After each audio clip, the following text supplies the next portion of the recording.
बिस्मिल्लाहिर्रहमानिर्रहीम, अस्सलाम वालेकुम। खेलों की खबरों पर तबसरों और तज्जियों सजे स्कोर के एक और प्रोग्राम के साथ सैयद याह्या हुसैनी आपकी खिदमत में हाजिर है। इसमें कोई शक नहीं कि दुनिया भर में होने वाली कोरोना वायरस की वबा ने आलमी मईशत को सख्त नुकसान पहुँचाया और इससे खेलों की सनत भी बुरी तरह मुतासिर हुई। लेकिन हर अच्छी और मनसूबाबंदी करने वाले खेलों के इदारों ने इससे निपटने के लिए हिकमत अमली बनाई, ये भी एक हकीकत है। कोविड-19 ने पाकिस्तान का रुख किया तो यहाँ पहले पाकिस्तान सुपर लीग के साथ बांग्लादेश के खिलाफ सीरीज़ भी मुतासिर हुई। अब हमारे साथ मौजूद है पाकिस्तान के लिए 6 टेस्ट और 8 एक रोज़ा बैनुल अक़वामी मैच खेलने वाले, वनडे क्रिकेट में पहली हैट्रिक करने वाले पाकिस्तान के टेस्ट फास्ट बॉलर जलालुद्दीन साहब। खुशामदीद कहेंगे आपको शो में। और इंटरनेशनल और डोमेस्टिक क्रिकेट का आपके पास तजुर्बा, आपने डोमेस्टिक सतह पर कई टीमों की कोचिंग भी की, क्लब क्रिकेट भी चलाते रहे। पाकिस्तान क्रिकेट बोर्ड ने अब हाल ही में क्लब क्रिकेट के लिए मॉडल आइन तरतीब दिया है, आप भी इस पर नज़र रखे हुए हैं। किस तरह देख रहे हैं आप इस नए मॉडल आइन को? देखिए याह्या साहब, बात यह है कि ये मॉडल कॉन्स्टिट्यूशन जो क्लब के लिए आया है, ये कोई नई चीज़ नहीं है। ये पिछले रजीम में भी मौजूद था और मोर और लेस इसी शक्ल में मौजूद था। क्योंकि असल चीज़ ये है कि इसमें जो भी शराइत हैं या जो पिछले मॉडल कॉन्स्टिट्यूशन में शराइत थी वो कभी भी इम्प्लीमेंट नहीं हो सकी, ना लास्ट टाइम हुई। मुझे याद पड़ता है यहाँ पे मीटिंग थी जिसमें चेयरमैन मानी साहब, सुबहान और मुदस्सिर नज़र आए हुए थे। KCC के हवाले से हम मिले थे उनसे, तो वहाँ पे भी मुदस्सिर ने सवाल किया कि भाई ये क्लब क्रिकेट सही कैसे होगी। तो मैंने उस वक्त भी कहा था कि भाई आप अपना जो कॉन्स्टिट्यूशन है क्लब का उसको फुली इम्प्लीमेंट कर दें। जब फुली इम्प्लीमेंट करते हैं तो फिर इसी किस्म के इशू आते हैं जो अभी हम देख रहे हैं नए कॉन्स्टिट्यूशन में, जिसमें ख़ास तौर से क्लबों के लिए को कैटेगराइज किया गया है। और उसमें जो टॉप लेवल का क्लब है जिसके पास ग्राउंड होना और उसके साथ साथ जिम फैसिलिटीज़ और नेट्स एरिया, तो ये कोई नई बात नहीं है। तो एक तरह से मैं इसको इस तरह समझता हूँ कि इसकी जो ग्राउंड रियलिटीज़ हैं, यानी इसकी इम्प्लीमेंटेशन जो है वो बड़ी मुश्किल हो जाएगी। और अगर ये इम्प्लीमेंटेशन करने में कामयाब होते हैं तो मैं इसके इस लिहाज से फेवर में हूँ कि इनका जो ऑब्जेक्टिव मुझे नज़र आ रहा है, वो नज़र आ रहा है वो लोग जो क्लब चलाते हैं सिर्फ ऑन पेपर, उनके ना वो कोई फैसिलिटीज़ प्रोवाइड करते हैं बच्चों को, और वो एक तरह से माफिया भी बने हुए हैं। जब वो उन क्लबों का उनके पास जब स्क्रूटनी होती है तो वो वोटिंग राइट आ जाते हैं, तो उनको डिस्करेज करने के लिए ज़्यादातर ये काम हो रहा है। तो वो एक काम मैं समझता हूँ अच्छा हो रहा है कि माफिया को तोड़ने के लिए जो लोग सिर्फ क्लब चला के और अपने ब्लैकमेलिंग में को इस्तेमाल करते हैं उस वोटिंग राइट को, वो ख़त्म हो जाएगा इससे। क्योंकि जो सही मानों में क्लब चला रहा होगा उसी के पास वोटिंग राइट होगा, तो वो डेफिनेटली उसका ऑब्जेक्टिव बहुत अच्छा होगा। बाकी जो इसमें असल बात है वो मैं समझता हूँ कि इसकी इम्प्लीमेंटेशन सबसे मुश्किल है।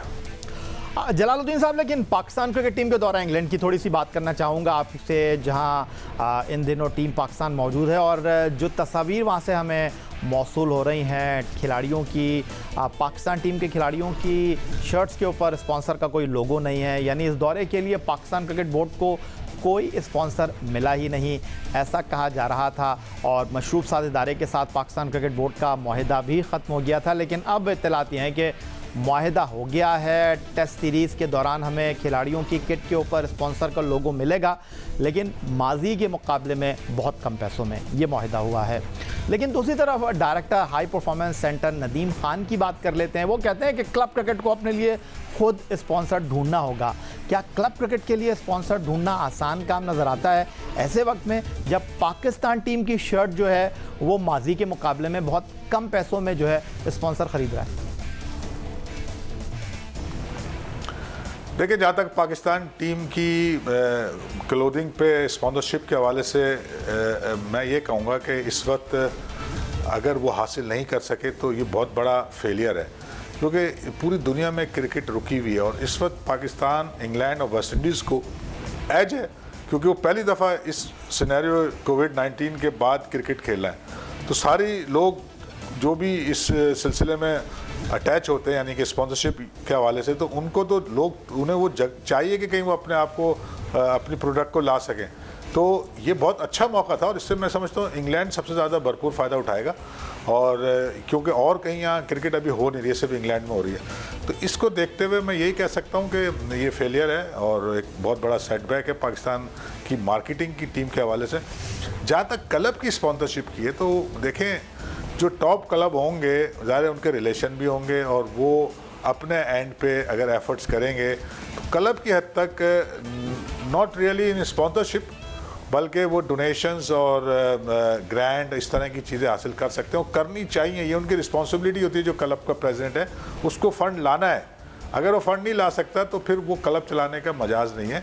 तो मैं समझता हूँ मेहनत होगी, मुश्किल होगी, मगर क्लब लेवल पे जब आप इस तरह का क्रिकेट कराएंगे जो कि टॉप लेवल का क्लब होगा, जिसके पास ग्राउंड होगा, तो क्रिकेट का स्टैंडर्ड डेफिनेटली हाई होगा। मगर क्या ये हो सकेगा, इसमें ज़रा मुश्किल लग रहा है मुझे, क्योंकि जो इसकी इम्प्लीमेंटेशन है, जो मैं बार बार कह रहा हूँ, वो क्यों नहीं हो सकेगी, उसकी मैं वजह ये बताऊँ कि देखें, आप कोई प्रोग्राम बनाते हैं तो 3 चीज़ें बहुत इंपॉर्टेंट होती हैं, प्रोडक्ट, पीपल एंड प्रैक्टिस। तो प्रोडक्ट तो आपके पास है, प्रोडक्ट आपके पास है और आप के पास लोग नहीं है, ना वो फैसिलिटीज़ हैं, और ना आपके पास जब लोग नहीं है, वो नहीं है, तो आप प्रैक्टिस भी नहीं कर सकते। तो इसलिए इसके बहुत ज़्यादा चांसेस हैं कि ये वाला जो इनका मॉडल कॉन्स्टिट्यूशन है वो इम्प्लीमेंट नहीं हो सके। और उसके अलावा जो बात है वो ये है कि आपने ऑलरेडी क्रिकेट को रोक दिया है और ये 2 साल होने को आ रहे हैं। तो ये सबसे बड़ा आपका फेलियर है कि आपने क्रिकेट को रोक के और उसको रीडिज़ाइन कर रहे हैं और अब तक कर नहीं सके, और ना करने का मुझे नहीं लगता कि आगे हो सकेगा। तो ये वाली चीज़ें, मगर जो ऑब्जेक्टिव है वो ऑब्जेक्टिव मैं समझता हूँ कि वो बहुत अच्छा है और उससे जो माफिया है क्लब का वो ख़त्म हो जाएगा। अच्छा, इस मॉडल आइन की कुछ बात कर लेते हैं जिसमें एसोसिएशन के ओहदे की मियाद जो है वो सिर्फ 2 साल मुकर्रर की गई है। मतलब ये कि 2 मरतबा 2 साल तक ओहदेदार जो है वो मुंतखब होकर अपने ओहदे पर रह सकता है, लेकिन तीसरी मरतबा ना वो इंतखाब लड़ने का अहल होगा, ना वो ये कर सकेगा। ये शर्त आपको फ़ायदेमंद लगती है क्लब क्रिकेट और एसोसिएशन के लिए, या ये मुश्किल पैदा कर सकता है क्रिकेट चलाने वालों के लिए, आपकी निगाह?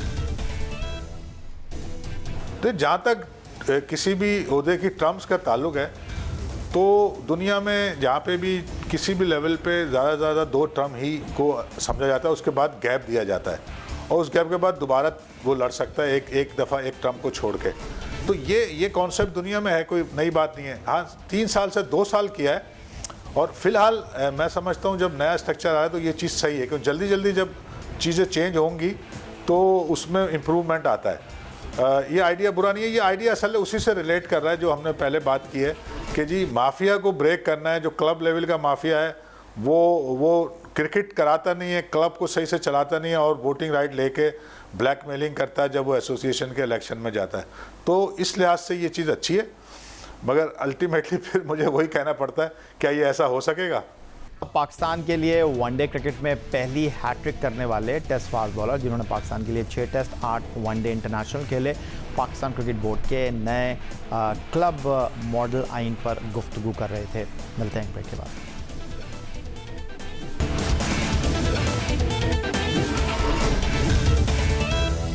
अच्छा, जलालुद्दीन साहब, पाकिस्तान क्रिकेट बोर्ड की जानिब से क्लब के लिए मुतारिफ़ कराए गए क़वानीन में नए मॉडल आइन में हर टीम के लिए एक ऐसा वक्फशुदा ग्राउंड लाजमी करार दिया गया है जो किसी दूसरे के ज़रिए इस्तेमाल ना हो। मुतअद्दिद नेट्स, 3 टर्फ पिचेस और वक्फशुदा मुद्दत के लिए जिम्नाजियम का होना भी ज़रूरी है। किसी सियासी ओहदेदार, वज़ीर, रुकन असम्बली, नाज़िम या कौंसलर वगैरह के साथ सरकारी मुलाजिम को भी क्लब में ओहदा नहीं दिया जा सकता। क्रिकेट ऑर्गेनाइजर ने इन शराइत के हवाले से शदीद तहफ़्फ़ुज़ात का इज़हार कर दिया। उनका कहना है कि शहरों में कितने मैदान हैं जो क्लब की सतह पर दस्तयाब हो सकेंगे। कई ग्राउंड्स की मैनेजमेंट हफ्ते या इतवार को सिर्फ एक मैच खेलने का 15 से 20 हज़ार रुपये किराया अदा करती है। ये एक हकीकत है। लीज़ पर भी हो अगर ग्राउंड तो रोज़ाना के 5,000 रुपये कौन देगा आपके ख्याल में? या इसमें जो भी जो शर्तें हैं जिसमें कि खास से ऑफिस बेरर के लिए हैं कि वो गवर्नमेंट सर्वेंट ना हो, पीसीबी का मुलाजिम ना हो या किसी और ऐसे जगह पे जॉब ना करता हो जो पब्लिक के सेंटर्स हैं, तो वो आइडिया इसलिए दिया गया है कि जो ख़ास तौर से क्लब लेवल पे पहले नहीं था, ये एसोसिएशन लेवल पे था। तो इसको भी रिलैक्स किया जा सकता है, इसमें कोई इतनी बड़ी वो नहीं है। क्लब के लिए एक ऐसा बंदा चाहिए जिसके पास रिसोर्सेज हों चीज़ों को फंड जमा करने के लिए, तो ये शर्त शायद ये रिलैक्स करनी पड़ेगी उन्हें। मगर अगर ये काम पहले एसोसिएशन फॉर्म कर दी जाती है और एसोसिएशन का ये काम है करना रजिस्ट्रेशन ऑफ क्लब, तो ज़्यादा बेहतर होता है। सारी चीज़ें क्रिकेट बोर्ड ने अपने पास रख लिया और उनसे मैनेज नहीं हो रही। क्यों? कि उनके पास ना ह्यूमन रिसोर्स है और ना वो फैसिलिटीज़ हैं जो वो चाहते हैं कि वो इनको प्रोवाइड करें। तो इस तरह से ये जो एक उनका पूरा कॉन्सेप्ट है क्लब क्रिकेट को सही करने का, ये इसका जो बेस थी जिसमें कि पहले चीज़ों को डेवलप करना था, वो उनके पास नहीं है। और ऑलरेडी 1.5 से 2 साल होने आ रहे हैं जब क्रिकेट बंद हुई हुई है। तो ये सबसे बड़ा नुकसान है पाकिस्तान क्रिकेट को कि क्लब क्रिकेट बंद हुई हुई है और जिन्होंने चलाना है वो अभी तक एसोसिएशन फॉर्म नहीं हुई है। तो इस लिहाज से मुझे लगता है कि इनका फेलियर हो जाएगा और ये मॉडल कॉन्स्टिट्यूशन जैसे कि लेटर इन स्पिरिट जो वो चाहते हैं वो नहीं कर पाएंगे।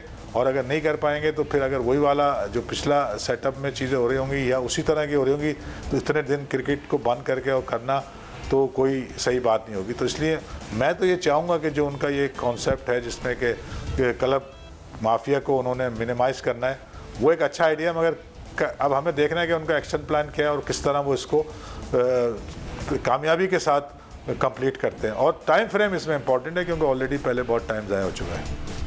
लेकिन जलालुद्दीन साहब, दूसरी तरफ एक सवाल ये पैदा होता है कि अगर किसी के पास ग्राउंड हो भी तो 3 टर्फ पिचेस की तैयारी पर 3-4 लाख रुपए कौन खर्च करेगा? कोई अपना जिम्नाजियम बनाएगा तो 40 से 50 लाख रुपए की लागत आ सकती है।